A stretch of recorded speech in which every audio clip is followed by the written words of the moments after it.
20 fillies declared for the 1,000 guineas at Newmarket on Sunday. It's at 3:40. The 2,000 on Saturday is at 4:40. The 1,000 is at 3:40. We're going to try and have a quick run through all 20 runners and hopefully maybe pick the winner along the way. Starting at the top of the market as usual, Tahira, 5-2. If you'd have told me 2 weeks ago she was a confirmed runner and available at 5-2, I'd have definitely been a backer.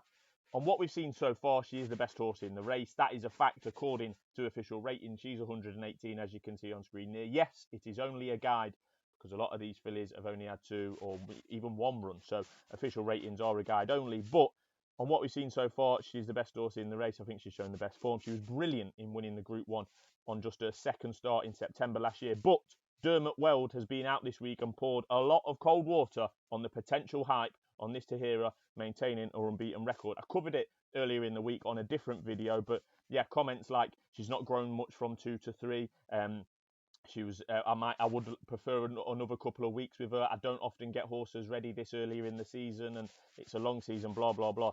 You could see it 2 ways. Either take Dermot Weld's words as fact and avoid Tahira, or take the fact that she is running and entered and will run as enough to suggest that she's fit, ready to go, and could well go on and win. After all, this is a classic. It's a Group 1. We're not here to be messing around. Well, we shouldn't be. That is for sure. Next in the market is Meditate for Aidan O'Brien. He's only got 1 runner this year. Usually has more runners. I think he's won 3 of the last 10 or 11 1,000 guineas with second choice horses, or so-called second choice horses. Hermosa, Snowfall, I think was second choice. Homecoming Queen back a few years ago. So he's got 1 runner this year. They're relying on Meditate. Slammed by Tahira when they met last September. And frankly, I don't think this Meditate is going to stay a mile. Yes, she has factually won over a mile, but that was on 2 bends at Keeneland last November in America. I don't think she'll stay a mile at Newmarket on the Rowley Mile. And connections have admitted a couple of times that suggested she is a bit quirky character. This Meditate played up going to the start in a race last year. Yeah, Ryan Moore said that. Doesn't travel particularly well to races, not in races. I mean travel from home to races. So yeah, I think it's worthwhile taking Meditate on, and that's what I'll be doing. I think of the top 3 or 4 in the market, Mama's Girl is without question the most solid. 2 starts, 2 wins, 6-1. She's solid as you like, and has got as good a chance as any, I think, in this race. Showed a cracking turn of foot when winning the Nell Gwyn 18 days ago from off the pace and put the big field to bed with ease. Might not have been a great field, but it was a big field with some potential in there. That was only her second start. There's still more to come, you would think, and she's entitled to come on again for that run. I wouldn't put anyone back in Mama's Girl each way 6-1. Not the most ambitious bet you'll ever have, but I just can't see her, being out the first 3 or 4. There is 4 places available in some places. Next in the market, and with a very similar profile to Mama's Girl, is Remarquee, unbeaten in 2 starts, 1 unknown trial, the Newbury version. That Newbury race looked slightly weaker compared to the Newmarket trial that Mama's Girl won, but this Remarquee was still green at the business end of the race when she hit the front. The raw potential is there. The experience may not be. She possibly wants softer conditions than the current good to firm that is at Newmarket, but there is some potential forecast rain. In 8-1 is this Dream of Love for Godolphin. She's only won a maiden. That is the fact. She's won a first start. She hasn't won her next 2 starts, although she was 3rd and 2nd, respectively. One of those in a listed race. It's certainly not the form of a classic contender on form only, and her price of 9-1 is pretty wild, given that the form that doesn't really match the form in the book. But she is Godolphin's #1 choice. She comes straight here from a trip out in Maidan that she didn't win, and she comes straight here. So there's obviously some factors, Godolphin, Charlie, whatever, clearly fancy her, and on that basis she could well be pretty useful, but I'm not going to be spending my money on finding out if she's pretty useful. Next in the market is Lizu, who won a Group 1 last year. That was over 6 furlongs though. She was very productive in 2022. There's quite a few horses I'm going to come on to that would fit similar comments, to be fair. Wins at listed, Group 3 and Group 1 level. That was all over 6 furlongs. In my opinion, she will not be staying a mile, this Lizu. And Frankie Dettori, unfortunately for him, won't be winning a 1,000 guineas in his retirement year. Next in the market is Morge, who's got some form in and around Lizu, to be fair, as you can see there. Another that was, more than respectably campaigned and performed last year. A rare classic runner for Saeed Ben Saror nowadays. He's pretty much the second choice Godolphin trainer. Let's not beat around the bush. Somewhat under the radar this Morge. A solid year in 2022, as mentioned. A winner at Group 3, third in a Group 1 behind Lizu and Meditate. That was over 6 furlongs. Proven that she stays a mile over the winter at Meydan, something that Lizu and Meditate, in my opinion, haven't done. And Morge finished in front of Dreamer Love and Fairy Cross on her 2 starts over there in Meydan, and both of which we oppose here from the same Godolphin team, if you like. A contender, but doesn't particularly have the sexy profile of some others. Next in the market is Stenton Glider, 25 to 1. Second behind Remarquee 2 weeks ago, and the pair were comfortably clear of the rest of the field that day, to be fair. Deserves to take a chance in this race with a first and a second to a name in 2 career starts, but doesn't quite look up to winning this. Powerdress is next in there at 33 to 1, officially the lowest rated horse in the race, so it might be a bit mad to be interested in her, but interested I am. She has a disjointed profile, this Powerdress, given that she won on debut way back in April 2022, but then not seen since for another 371 days due to injury. She then returned, and I thought her return was really good at Newmarket, over 7 furlongs. It was a conditions race against the boys at the Craven meeting, and she was last off the bridle by some way and plugged on like a horse that badly needed the run, in my opinion. She'll have to take a massive leap forward, obviously, but that's why she's 33 to 1. And with 4 places available, that might well be of interest at a bigger price. Fairy Cross is another Godolphin runner in there at 40 to 1, campaigned at a lower level than usual Godolphin Classic contenders last year, but you could make the same comments, obviously, to Dreamer of Love, who is apparently their first choice. She did win a Group 3 in August at Goodwood, this Fairy Cross, and then she was returned in the Nell Gwyn at Newmarket behind Mama's Girl 2 weeks ago. Yeah, she was up the front for a long way, this Fairy Cross, possibly an unfavoured position to be in at the Craven meeting that week, whereas the winner, Mama's Girl, came from a mile off the pace. Still slightly green at the business end, in and out of the dip, this Fairy Cross, and she doesn't look anything special to me.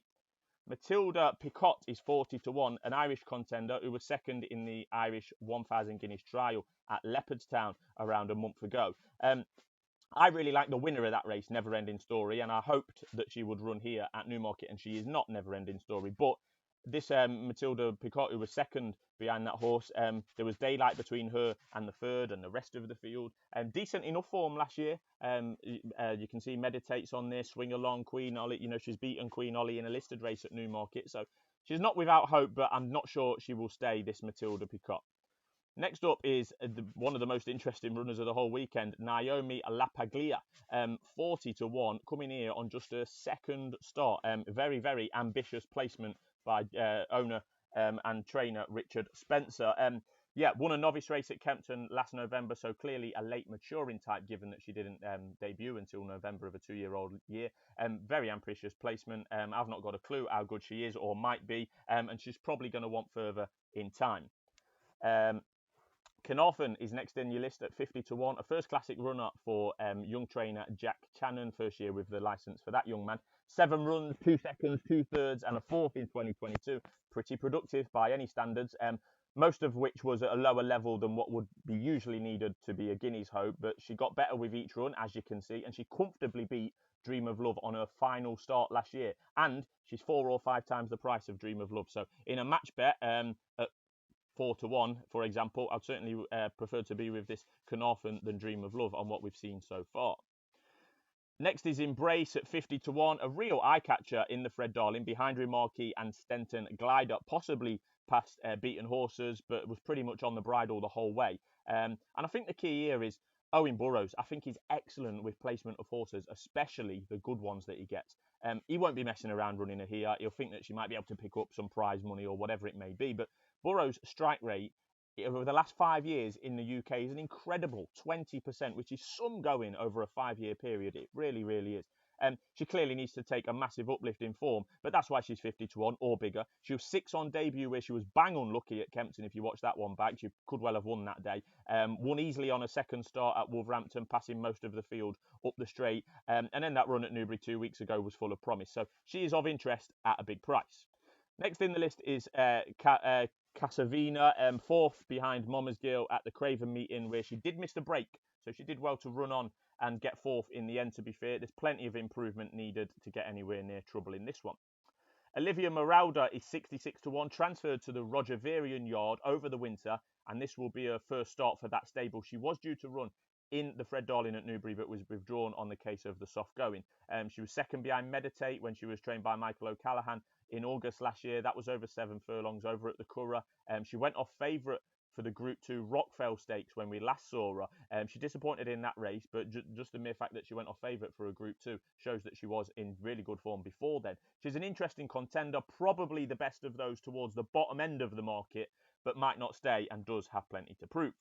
Polly Pocket is next on your list, a 40-1 winner at Doncaster in a Group 2 last September. A big shock result and a massive step up in form at this time when she was trained, I think, by Harry Eustace. She's now over with Ben Pauling, who you are used to seeing more on the jump sphere. I think he's only got 1 or 2 flat horses in training.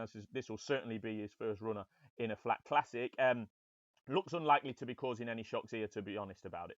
Queen Me is 66-1, beautifully bred, but it's a long way from an 6 furlong listed race third to a Newmarket 1,000 guineas, so wouldn't be for me. Dance in the Grass is of the same ownership as Queen Me. I really liked her when she won at Sandown last July, and she looked to filly going places, but her form tailed off badly thereafter in 2 races at a higher level. She played up before the start in the Rockfell that was just mentioned, but she played up before then. She was only going off a 9-1 shot in this, so she wasn't without hope, but her chances were gone. She played up before the start, wasted a load of energy and never travelled in that race. She's got plenty of questions to answer. She was decent a few months ago, but yeah, like I say, plenty of questions to answer. Sweet Harmony is the last on the list, but I've not got a picture for her, and it matters not. A stablemate of Naomi A La Paglia and the first ride in a classic for star apprentice Billy Loughnane. He won't be claiming in the race, but one to note there, and obviously a jockey going places. But yeah, Sweet Harmony needs an absolute miracle to get anywhere. On to who's betting. Who am I going to win? What am I betting on? Well, in conclusion, this could look like a Richard Hannon benefit podcast because I'm putting up both of his horses. Firstly, Mama's Girl, as I said a few moments ago, I just think she's really solid at 6-1. You can get 4 places each way. And it's not a statement I normally make, but I just can't see her out of the 4. I think she's really solid each way. And if Tahira isn't quite fit, and if Meditate doesn't quite stay, as I don't think she does, then Mama's Girl is surely going to be there to pick up the pieces. Like I say, I do like the other Richard Hannon horse as well, Powerdress, mentioned earlier. I just thought she was really promising, really promising, and not a great race, but a really promising third, as you can see on her return there. She's been off the track ages. She's well entitled to come on a bundle for that run. And yeah, she's 28-1, 5 places each way, or if you want the 33s there on screen, you can get 4 places at that price. So they're the 2 I'm putting up. Mama's Girl for win prospects, but I would back her each way with the extra place available, and Powerdress as well. So fingers crossed that Richard Hannon can have a good day at Newmarket on Sunday. Thanks for everybody who's